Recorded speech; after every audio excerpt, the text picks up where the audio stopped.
sports. I didn't quite know what I was looking for, but I was definitely experimenting. I tried a few ones. Definitely took some time for me to feel a sense of pride and achievement. Really overused in sport. It feels like when I ask most athletes, if I just ask them what's important in sport, what helps you perform at the best, 95% of athletes will overworking, overtraining, overdoing, doing more. Like a lot of the time, very motivated people.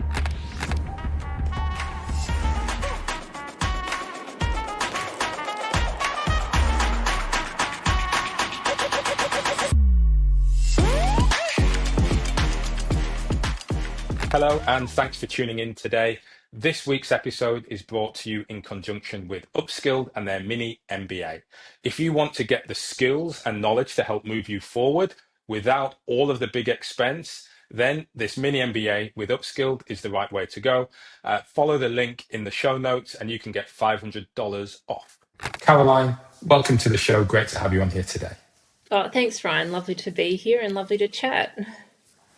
Yes, and actually this is quite unique, reasonably unique. I think a lot of the guests I have on the show are around the world. And so it's good to chat with someone who's in my time zone and we're probably at similar energy levels given where we are at the time of day as well. Yeah. So this can be a nice conversation for us, hopefully to have a nice uplift as we kick in towards the end of the day. And look, I was just commenting on your scenery because for those who watch a lot will recognise that my background is very plain today. And I'm just saying, it's nice to see yours with the greenery. It already gives a calming influence. Yes, well, indoor plants are actually one of my passions and hobbies. So my whole house is quite green with indoor plants. And I was saying that if I do quite a bit of work online and I do want to be able to see my plants when I'm staring at a screen, sometimes at myself. So it's important to me. Yeah, I like that. I may well take you up on that, but I'll have to get the green fingers indoors. Actually, randomly, maybe a bit that we will edit out. When you say indoor plants, do you mean real indoor plants, not fake indoor plants? Real, yes, and they do require a lot of love and tender care. Yes. I don't tend to do the fake plants, but there's nothing wrong with that if that's your jam. There we go. Watch this space. There we go. Well, look, Caroline, before we get into more gardening tips, perhaps we do change topic a bit. For those who don't know you, just give us the quick introduction as to who you are and what you're up to nowadays. Well, I'm a registered psychologist. I've been working as a psychologist for 21 years in Australia. Right now, I run a private practice in Melbourne, and our private practice focuses on performance wellbeing and mental health. And we there work with a range of different people from all different walks of life, children, adults, athletes at like a very club level, local level, all the way up to the elite level. But not just athletes, we work with professionals, we work with medical doctors who are sitting their exams or performing surgery, and I guess or it might be lawyers, leaders, CEOs, so a range of different people. Oh, it might also be musicians, other performers. So anyone, I guess the general theme would be who needs some assistance or support around their performance, and that the reasons why they might need that assistance could be varied. Alongside my... Oh, sorry, you were going to go? Well, keep going. I mean, you're going to go alongside. Go on, let's hear that piece as well. So that's obviously one of my jobs, but alongside of that, I work and collaborate with a range of different organisations in the sporting world. So I work with the AIS Mental Health Referral Network, which is where athletes that are categorised in Australia get access to support through the AIS and can work individually with a psychologist. Work at the Victorian Institute of Sport, which I've been at for probably close to 8-9 years, something like that. and I work with one of our professional netball teams called the Melbourne Mavericks. There's other bits and pieces that I do, but that's probably a bit of a snapshot of where I'm at currently. That's a great snapshot. Is and was mental health and psychology something that you've always been drawn to, or was it, that's a reasonably late onset when you thought, this is what I want to do? It's a great question. I always knew I wanted to be a psychologist. Well, I can't say always, probably from late adolescence. I probably didn't think of that when I was, 5. But certainly during my adolescence, I became very interested in the human mind, human behaviour, why people do the things that they do, and certainly in mental health. I just had an interest at the time. So I always knew I wanted to do psychology. The sports and performance side sort of came a little bit secondary to that. So I happened to find a sport that I really enjoyed and I guess fell in love with at an older age. I was probably 16, 17. And Right. and one thing led to another, and a few years later I was a reserve athlete for the Sydney 2000 Olympics, and then a few years after that I found myself competing at the 2004 Athens Olympics.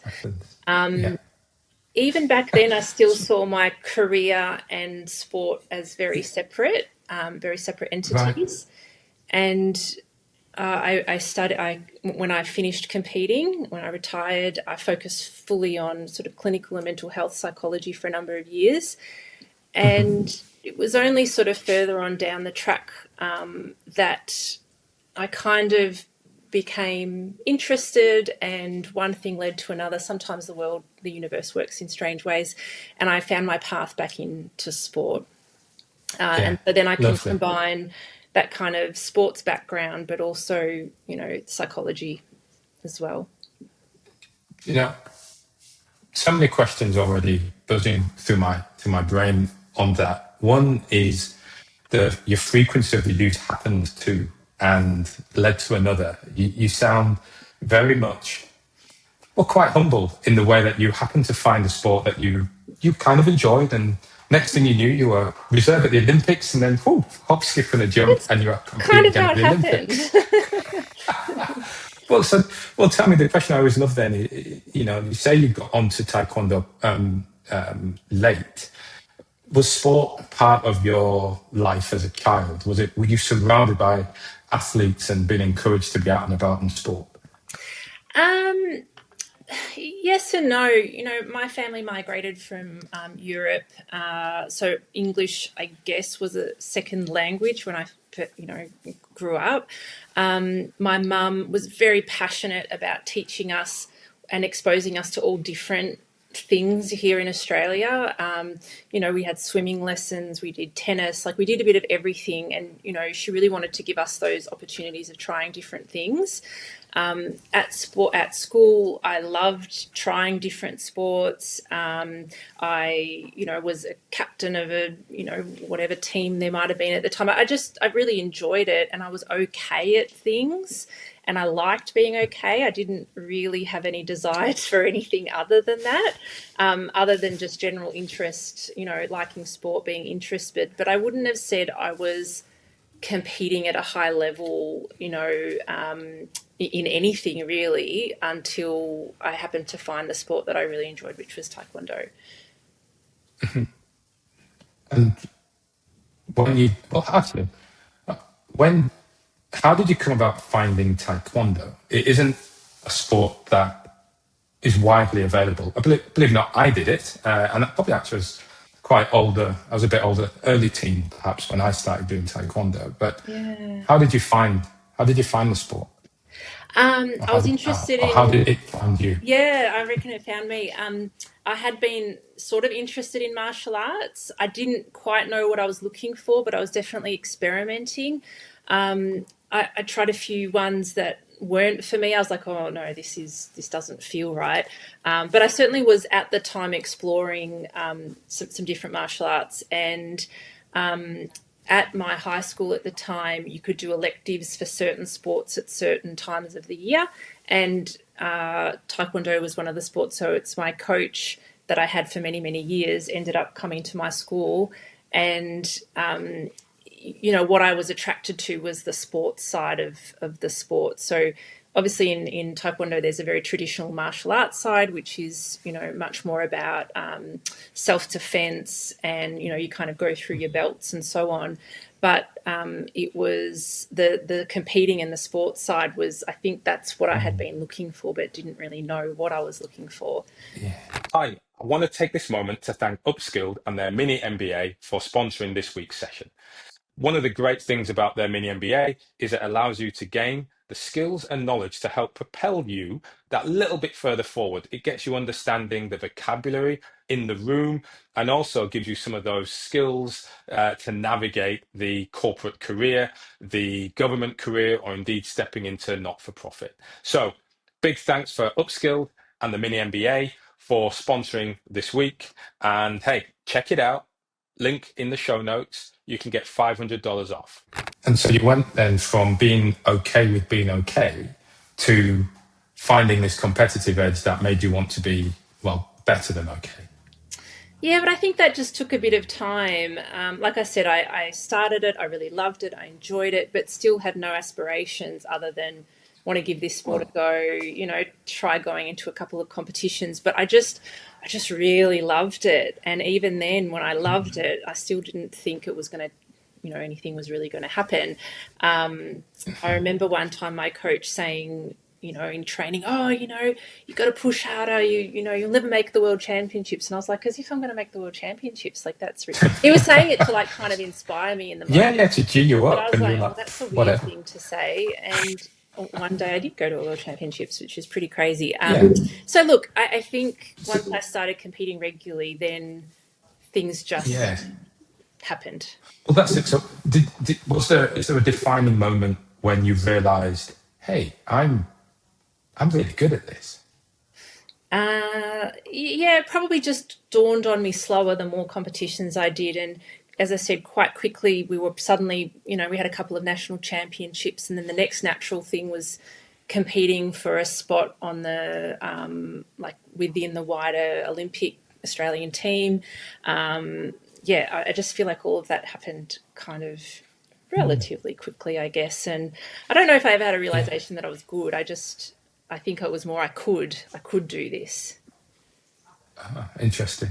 And so for you, did an aspiration appear then to be, well, I want to compete at the Olympics, or I want to win world championships? Yes. Was that? Yes. Yeah, that became sort of something that you really wanted to do at some point.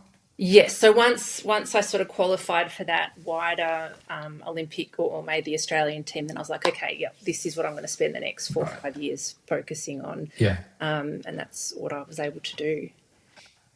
And so you mentioned, this was late onset in some. I say late onset, like I feel like that I think because my mum's in town, I'm sounding quite medical. I don't mean it it's not supposed to be a negative thing, but the desire came later on as in that youth phase and development phase. Where were you from an academic and I suppose a more traditional career? Where did that fit in for you? Well, they both were at the same time. So like I said, I had sort of started Taekwondo, was in year 11 or whatever at the time. I even dropped back. As I said, I wasn't taking it seriously at the time. I dropped back my sport for year 12 because year 12 was important. I knew I wanted to get into university and study psychology. Then at university, I took it back up again. So I was training full-time and studying full-time then for the rest of my journey. And I think, I became a qualified psychologist a registered psychologist a month after competing at the games. They, the two kind of followed the same pathway the whole way through. Yeah. What was hard about that period, juggling Taekwondo and studies? There's always hard bits, right? I mean, obviously you're doing long hours, you're juggling stuff. I think I probably found it really advantageous for me because, and I always say this to people, you know, when I was either working full time and training or studying full time and training, when I was at study or work, I wasn't thinking about Taekwondo, and when I was at Taekwondo, I wasn't thinking about work. So for me, it was a great balance where, you know, either one was a stressful relief for the other. It meant that I could be fully absorbed, you know, in whatever it was I was doing at the time, because, you know, some of it's kind of hard studying or working. But I feel like it just gave me an outlet, and it also, I mean, these are some of the themes that I talk about with the athletes that I work with now. It helped me keep a sense of perspective, you know, reminder of that there's other important things in life. Not that sport isn't important, but it's not the only thing that's important. So I think that I certainly felt those things throughout my career. Not to say there weren't difficult times navigating those spaces. Yeah. Certainly, I kind of knew it was advantageous for me. Right. Yeah, well, actually, that was going to be my question: was how aware were you at the time that it was a positive distraction rather than just oh gosh, this is I've got to get this done.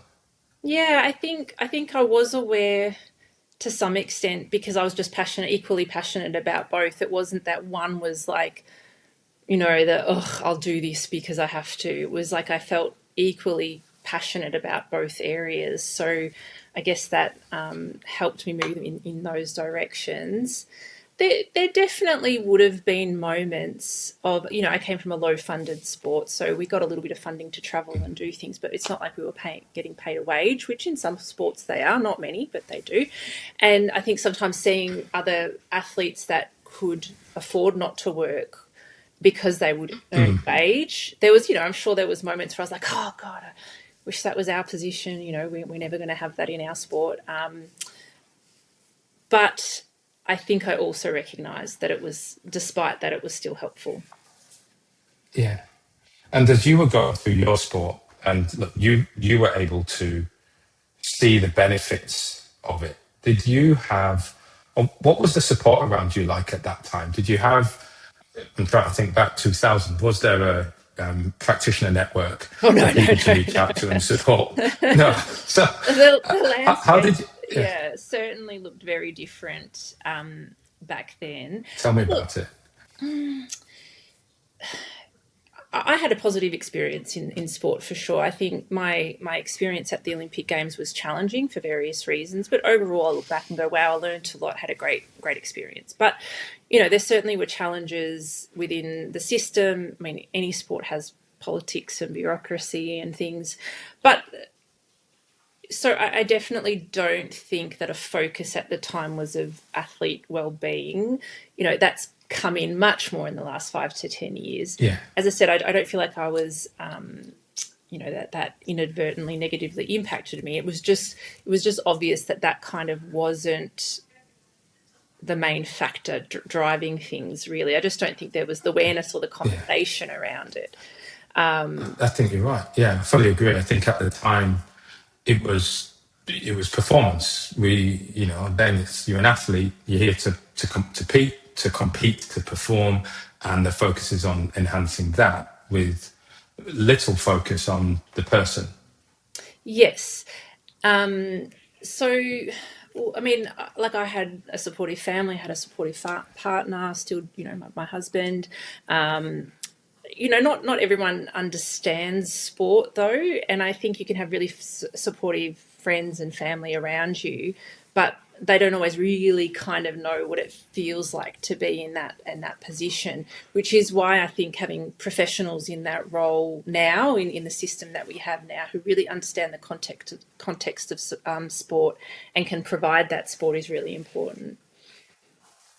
Yeah, yeah. I think it's interesting. You said can provide that context. You think they need to? I mean, you today, sort of jump a little bit to today. You're working across multiple sports and athletes who are in various stages based on the sport, but various stages of compensation, never mind cycle into the sport and coming out of the sport.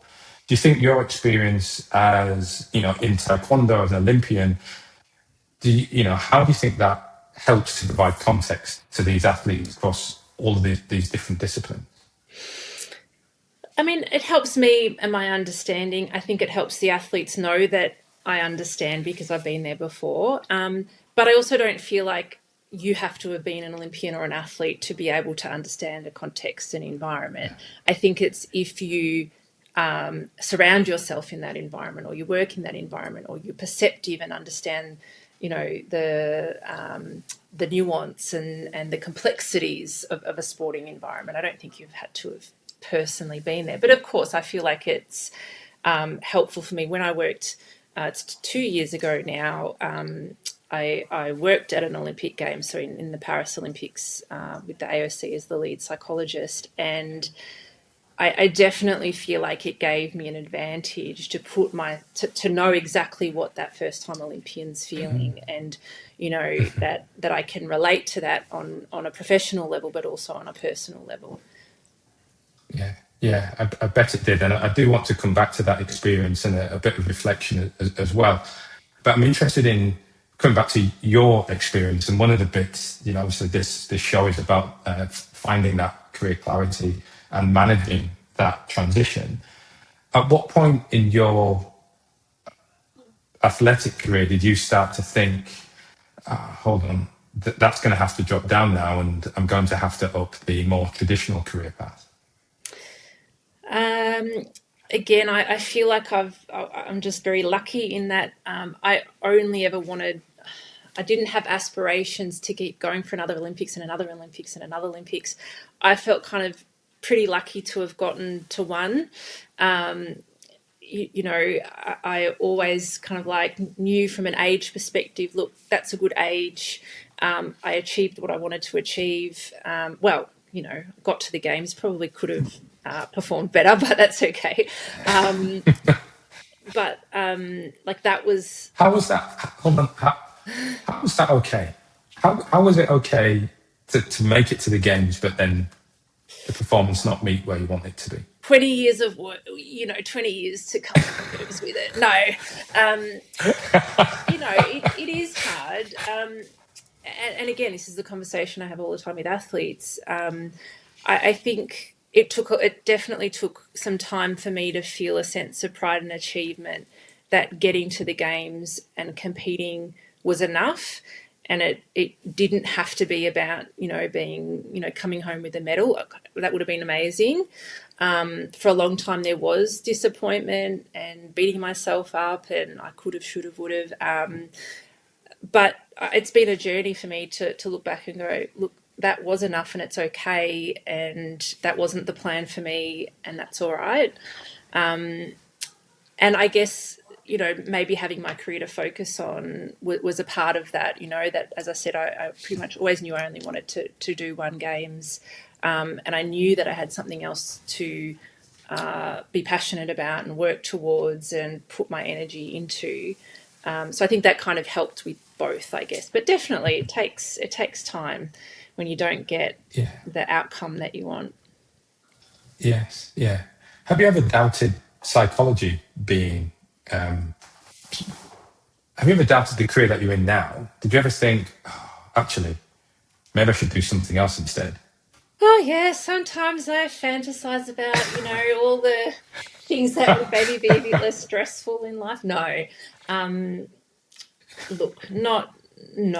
couldn't imagine myself being anywhere else. No. I think I'm very lucky in the, the way in which my career has gone, where I've ended up. I have amazing job opportunities. I'm very thankful for where I am, and there's moments like with anything that are challenging, but I feel pretty lucky where I am. And so when you stopped being an athlete or this being in the Australia team and competing at that level, were you focused then, and I'm interested on how you perhaps built the confidence to become good at, well, actually maybe you're always good at, running a practice and sort of being in that environment. I'm interested, how did you build your confidence there when it became the only thing? Because you were pretty much doing two things all this time, and then one dropped off. Yeah, okay. Um, have you ever heard of the Kruger-Dunning effect? I have, but I'm going to So, say, so the Kruger-Dunning effect says, and we can talk about it from a career perspective. There's many kind of applications of it, yes, but from a career perspective, it's like often when you start your career, you're almost like more confident, and yeah, the more you go down that pathway, you kind of realize how much you don't know. It's like that's it. before that, you don't know how much you don't know. It's like, oh yeah, I finished, I've graduated, I've worked for a couple of years. I feel like I had that moment when, finishing Yeah, in sport and focusing on my career. I was like, look, I'm okay. I know what I'm doing, but there's still so much I actually don't know. And the next yeah, 20 years are kind of the trajectory back up of like psychology is complex. I feel like you can never yeah. stop learning. Maybe that's why I love it so much. I don't think I'm ever going to get to the spot of feeling, and I talk to a lot of athletes about this term confidence, but we can get there. But I don't think I'm ever going to get to the point of like, I know everything, I'm amazing. I think it's an ongoing, it's just a never ending journey of knowledge and information. It is, and it's interesting you brought up that as a framework, and often explained as known knowns and unknown knowns, and that type of impact in a when we apply it across multiple areas. But it sounds like you are okay with that. So you're going from a part of what you were doing as an athlete. You were in what? How many competed at the Olympics? How many are in your weight class? Oh, 16, top 16 in the world, I think. There we go. Yeah. Yeah. So it's like, so you're the top 16 in the world. Yeah. I was like, is it 32? Is it 32, 16? 16. But I either can't way, remember. It's too but you long know ago. what? I Out of think 7 billion, let's say there's 7 billion people in the world. You're coming in, you're the top 16 in the world, right? There's not much more to learn about that sport. The mastery is, percentage wise, pretty much really close. But then you're going into an environment where suddenly you're realizing how much you don't know again. And you've been, well, I've just been the best in the world doing that, representing my country at a sport. And now here I am feeling I don't know anywhere near enough because we're realizing there's more that we don't know. How comfortable were you with that? That sense of starting again? um how comfortable was I? I think there's definite moments of imposter syndrome regardless, right? Of like, oh my god, I actually don't know what I'm doing. But I feel like that oscillates, and it probably was the Yeah, same even in yeah, Taekwondo. I had moments of, what am I doing here at the Olympic Games? I don't deserve to be here, rah, rah, rah. I definitely am someone that has doubts. I think that's pretty normal. But I yes. probably utilize curiosity, openness, vulnerability, to be able to manage that, to acknowledge when I don't know something, or to acknowledge the struggle or the challenge, to continue to be curious, to, as I said, learn. Like I'm always happy to read books, take on more information, do more professional development, have supervision. Like there's a lot, I guess, in our field that we do to help navigate the I don't knows. Yeah, wonderful. And I like the way you've sort of teased in there some of the, I guess, values or behaviours around curiosity and openness and being okay, being vulnerable. I think that's great because I know a lot of athletes when we think of, and actually I'm even thinking of an executive that I'm working with, and one of the challenges that they face is, geez, I might have to start again. I might have to look at something completely new. Am I ready for that? And I went to one class and I realized I didn't know anything. That's okay, right? Which is sort of what you're just talking through there as well. Absolutely. Yeah. Yeah. So for you coming into the career, less sport behind from a competition perspective, it sounds like though from your certainly the early practice, you were not involved in sport. You No. were working typically in the field. Was that how intentional was that? Very intentional. I needed a break from sport. I didn't, as I said, I didn't know this is where I would end up at the time.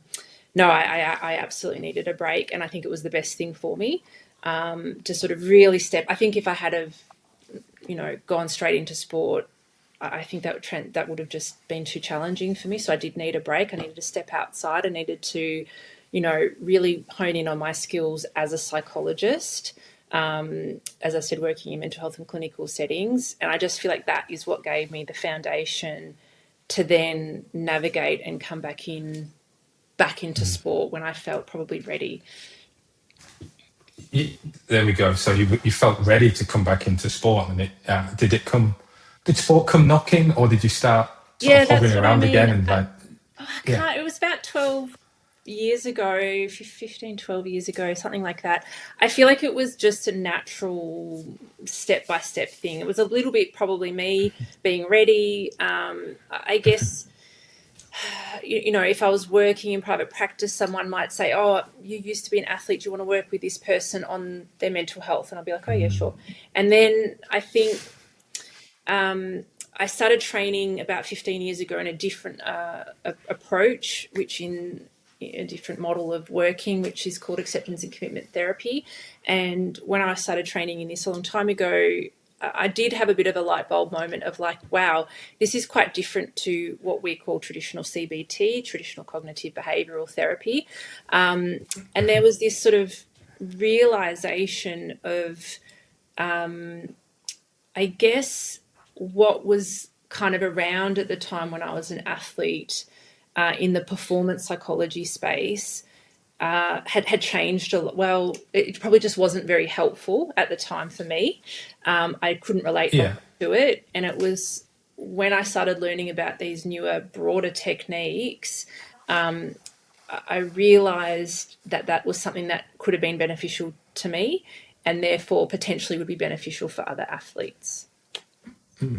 how so? Okay, so we can get a little bit into the nitty gritty here. Let's do it. Let's do it. I guess maybe an older way or a different way of traditional sports psychology would be things like what we call mental training. So, and these are all going to be very familiar to you, but obviously there's things like visualization and goal setting. No worries, that's fine. But then we get into things like positive thinking or positive self-talk. Again, something that most people kind of go, oh yeah, that sounds like something that we do in sports psychology. Trying to reduce arousal level, use relaxation, to basically try to manage the natural, normal stress response. I used to feel anxious as an athlete. Again, I think that's pretty normal to have your heart pounding, to feel worry about what's going to happen, anticipation. And I would try those things, and maybe they work temporarily, but they certainly didn't like stop it or make it go away. And my interpretation of that was like, oh, I must be doing something wrong. What's wrong with me? No one else is anxious. Oh my God. As I said, and this is what I think has happened over many, many years in the system, where those sort of traditional ideas and techniques probably aren't always effective for various reasons. This new approach is much more about, rather than trying to change or control how we feel, it's working with how we feel, probably at a really broader sense, or being a bit more flexible and adaptable. I guess we call it sort of psychological flexibility around how do we actually manage our emotions. It's not as simple as like, okay, I'm just going to stop being anxious by doing some deep breathing techniques. That might help, but we don't get the button that turns emotions on and off. And if we don't get the button, then maybe we just need to stop pretending or acting or thinking that we should be able to control our emotions. Likewise, with our thinking, I would argue that it's pretty normal and adaptive to have worries, doubts, things that come into our head. It's not about trying to replace those thoughts or necessarily stop those thoughts. I think it's about how we respond to those thoughts. So it's a very different approach. And certainly, as I said, to research and start to work in this space, I saw that there was a real, gap in sports. Now, as I had come across this approach, obviously people started to research it. So now we have lots of, evidence-based and research that this is an effective methodology in approaching in, human performance. I guess this was kind of early on in the piece.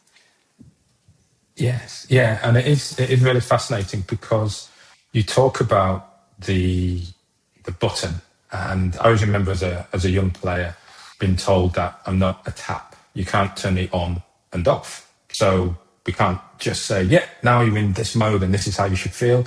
Okay, turn it off, stop, and be something completely different. Even in the same game, never mind at home versus competing.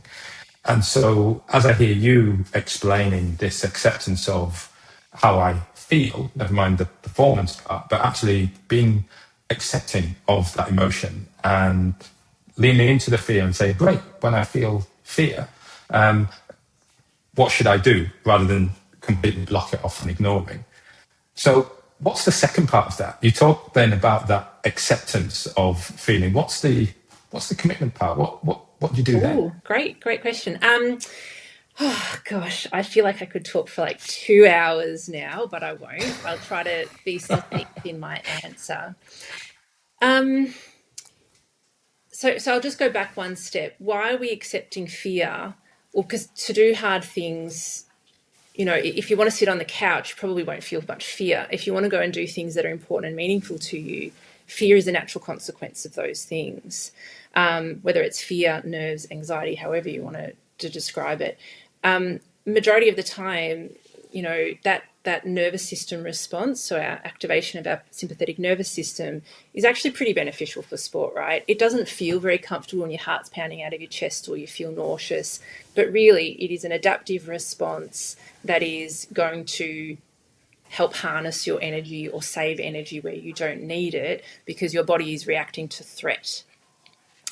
When you start to interpret that differently, you can understand that it might not feel comfortable, but it's not harmful for performance. I think that's really where the magic happens. Most people believe that it's harmful for performance. What's harmful for performance is if you're battling with that feeling of fear, you're thinking that it's bad, it's wrong, it's predictive of things that they're going to go bad. Now you're distracted. Now your focus is elsewhere. Now you've already lost the match, right? Not because of anxiety, but because of your response to anxiety. Yeah. So, okay, in terms of what to do next, once you've really understood that we can learn to harness and utilize, whatever feelings are showing up for us, it frees us up to, focus on what are we here for. And we've already talked a little bit about outcome, stuff. Yeah. It's very easy to get caught up in the outcome, or the things that can go wrong or the gold medal or whatever it is. Really, that's, I don't know, it's kind of a waste of time and a distraction, right? We can acknowledge that we want to do well, but focusing on that outcome, again, is going to be something that distracts us cognitively. So the answer then isn't just to think positive, right? Like, again, that's just as much as a distraction and unnecessary and unhelpful. The answer is really, I think, how do we focus in on the process? How do we focus in on being present? And how do we focus in on what truly matters in this moment? It's not about winning or losing. It's about what you're learning. It's about why you're there. It's about why you do the sport in the first place. And it's very easy to lose sight of that under pressure in the heat of the moment when there's a crowd, Yes. thousands of people watching, whatever it is. But I think that they're just some of the, and I guess the commitment part is committing to the behaviours that are ultimately going to bring you closer to what you want, even when those behaviours are challenging or difficult.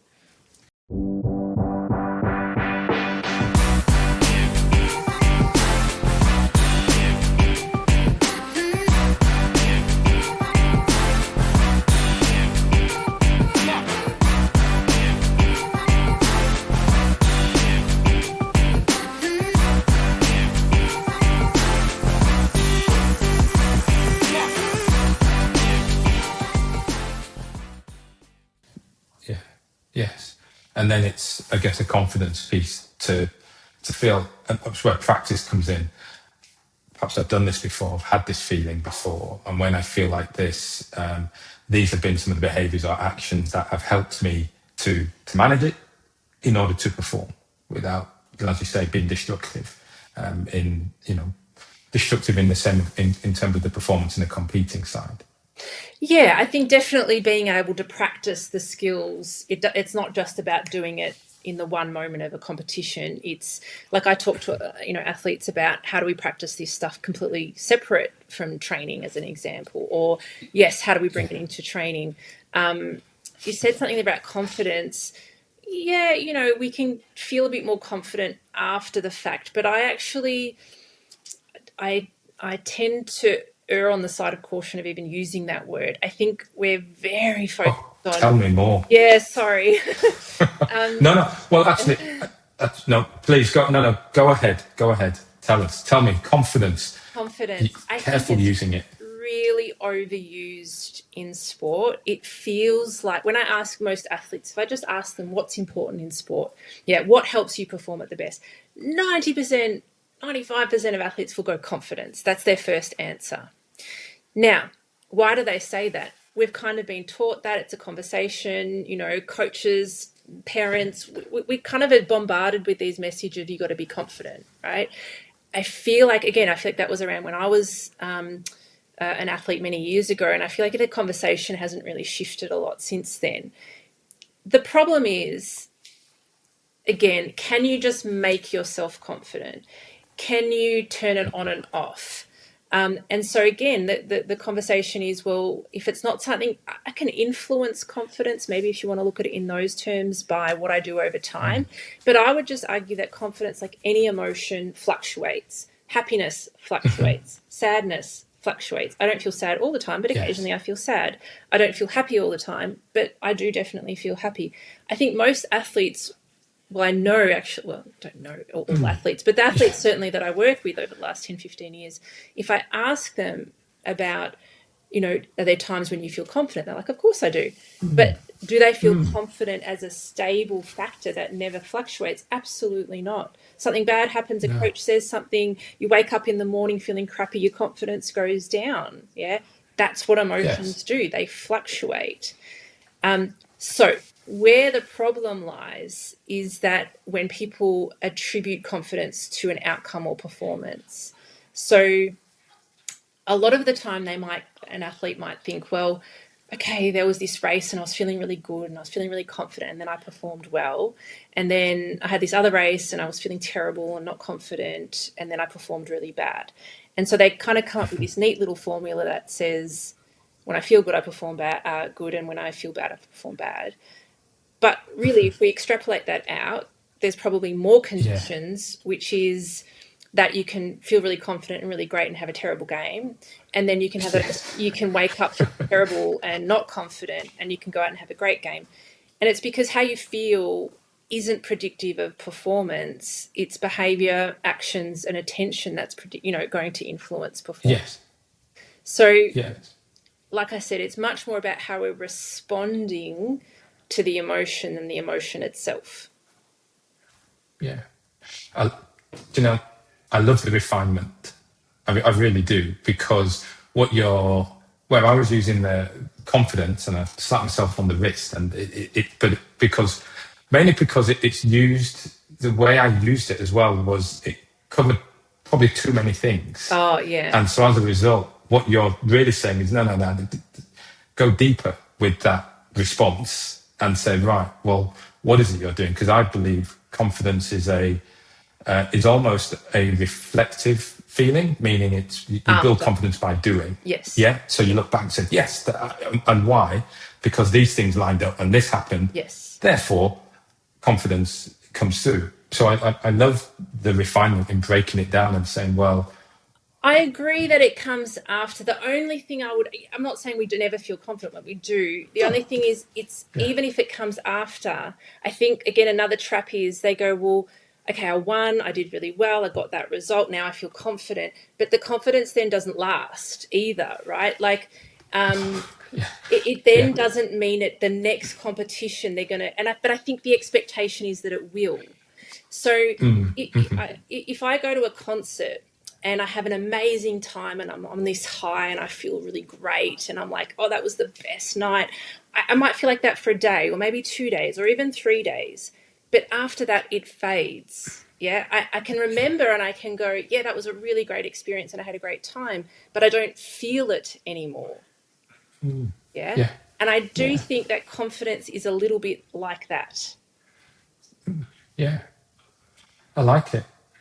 See, I've got a lot to think about now, Caroline. This is great. That'll be like this. It's good because look, it gets us thinking, and that there is something that I talk about in terms of what clarity brings, and a lot of the podcast itself is called Career Clarity, and often one of those aspects that I would talk about is building confidence, building a sense through actions from finding this clarity, and now it's great. I have to rethink a whole page of what I mean by this word. Now you've really got Well, me I going. guess So it's I yeah, appreciate that. but I guess on some level it's semantics or like it's a word and it probably means different things. I guess yes, I'm using it very specifically because I've seen the Yes. traps that athletes fall into and that I definitely fell into back then as well. Like I said, my coach would be like, right, go out there, be confident. I was like, well, I don't feel confident. How do I do that? Now I feel worse because I don't feel how you told me to Yeah. feel. Yeah, this is great. It's kind of a confidence trap, and in some respects, right? It's recognizing that and saying, okay, well, let's break it down. Don't just say the word. Break that down into something that can help you move forward. I love that. Yes, because yeah, maybe people are using it in a different way, or what does it mean? There's nuance, within it. We can't just have these kind of Yeah. like broad, maybe statements that aren't always going to be accurate around it. And I just see, as I said, that I think it can impact on people when it's sort of in this broad expectations around it and how people should feel. Yes. I think that's great. I like that. So, well, listen, we're coming to the end of this particular conversation, but I feel I'm going to be picking the phone up to you again and saying, okay, let's break this down a little bit more. But um, but as you work with individuals, and I guess I'm going across not just athletes, but I think individuals that you might work with who are striving for a change in their life, and I suppose I'm coming at it more from a positive perspective rather than a specific negative or traumatic Mm-mm-mm. experience, because I don't want to step in somewhere where I really have no idea. What are the key things that you recognize people need? Or what are well, we just used the word trap. What are the common traps that people fall into when they're trying to enact change, and sort of how do you Oh, help them through it? love it. Uh, when I hear the word trap, the first thing that springs to mind is overworking, overtraining, overdoing, doing more. Um, you know, like a lot of the time, very motivated people believe the formula is just work harder and I'll get there. Now, I'm certainly not saying you don't have to work hard. In pretty much every domain, you have to work hard. It's that people probably view working hard, doing more, training more as the only solution rather than looking very holistically at what is actually going to get the best out of themselves. So, the trap that I see is people doing that for many years and then getting burnt out, unwell, injured, mentally exhausted, whatever you want to call it, because they're stuck in this vicious cycle of doing more, doing more, doing more. I don't think people are very good at resting. They're not very good at, I think from an athlete's perspective, they're probably better at physical recovery. Like we're pretty good at that in sport. But mental recovery or actual learning how to switch off, whether it's in the corporate sector or in sport, I don't think people are as good at. We really probably focus on productivity in society where, productivity, being busy is rewarded. Yeah. And I think people don't know how to do this anymore. So how to get better without relying on just working harder, doing more, working longer hours, I think is one of the biggest Yeah. traps that I see. Right. Yes. I've just finished listening to slow productivity. Oh, And yeah, and I'm kind of there with you in terms of pace and how we measure success and what we think for ourselves as well. So I think that, listen, that is something that I find really useful. You know, what you talk about there is actually sometimes things might be simple, but it doesn't mean it's easy. oh So yeah, it still might be yes, hard work, yes. right? And getting through the steps are laid out, but it's hard work to get through Yeah. those gates. And yeah, and which I think is something very positive for everyone who is listening, watching, to take away. So listen, Caroline, I want to say massive thanks for sharing your perspective with me. I've certainly taken away a lot, and I'm sure those listening and watching have done as well. If they want to get in touch or follow your journey, where's the best place to go? Oh, you can start with our website, performanceedgepsychology.com. You can follow me on socials, which is something along the lines of performance dash edge dash psychology, or Caroline Anderson Psychologist. I think I have an Instagram account with that on it. Yeah, happy to connect that way. I also have a book for sale if people are interested. So it's a children's book. It is. I You can. didn't even touch on that. I know you Oh, got you got to put that on camera because yes, so it's available on my website or on Amazon. It's called Jet's Secret Strength: How Nerves Became His Superpower. It's aimed yes. at children and their parents, sort of age probably 8 to 12. It's got like activities and sort of tells the story of a young boy. He's a soccer player who actually gets very nervous, and how he learns how to turn those nerves into a superpower. A lot of kind of what we've talked about today is covered in the book. Yes, it is. And I must admit, I was reading a synopsis on it, and one I was like, "Why football?" Because obviously that's my sport, Oh and yeah. I love that. And and two, what was your inspiration for the book? So I know we're just at the end, but I'm going to ask those anyway. Why soccer? I don't know. It was just, I think, a sport that came to mind that I think, worldwide people love and enjoy. And at the time, my son was playing a bit of soccer, so I just chose soccer, or football, as you would say. And the Indeed. inspiration was, look, I work with a lot of our clinic. We work with a lot of these young athletes, and I think there's some very simple messages that hopefully are helpful for people. And when young kids learn some of this stuff early on, like even when they're just playing, rec, football or Yeah. sport for fun, I actually think it can help them stay in sport for longer because they learn how to navigate some of the challenges that come up. It's not saying that young people are elite athletes. That's not what it's about. It's just about how do we help young kids enjoy what they're doing more, so that more kids stay in sport. Yeah, yes, absolutely. Because I think we're losing that sense at times and well, professionalizing, therefore over professionalizing children and ruining just the pure enjoyment of sport. Yeah, and, So, and for them, it yeah, should just be about their passion and joy and fun. And I hope that the book helps them find that. yeah, wonderful. Um, we can talk even more about that book in due course. So, but listen, Caroline, I want to say thanks once more for joining me on the show. Absolutely loved our conversation. Oh, thanks, Ryan. I loved some of your questioning. Don't actually talk about myself a lot in my past. I've forgotten a lot of things about what it was like to be an athlete. It was a very long time ago, but yeah, I appreciate your questions. They were definitely thought provoking. So thanks for having me.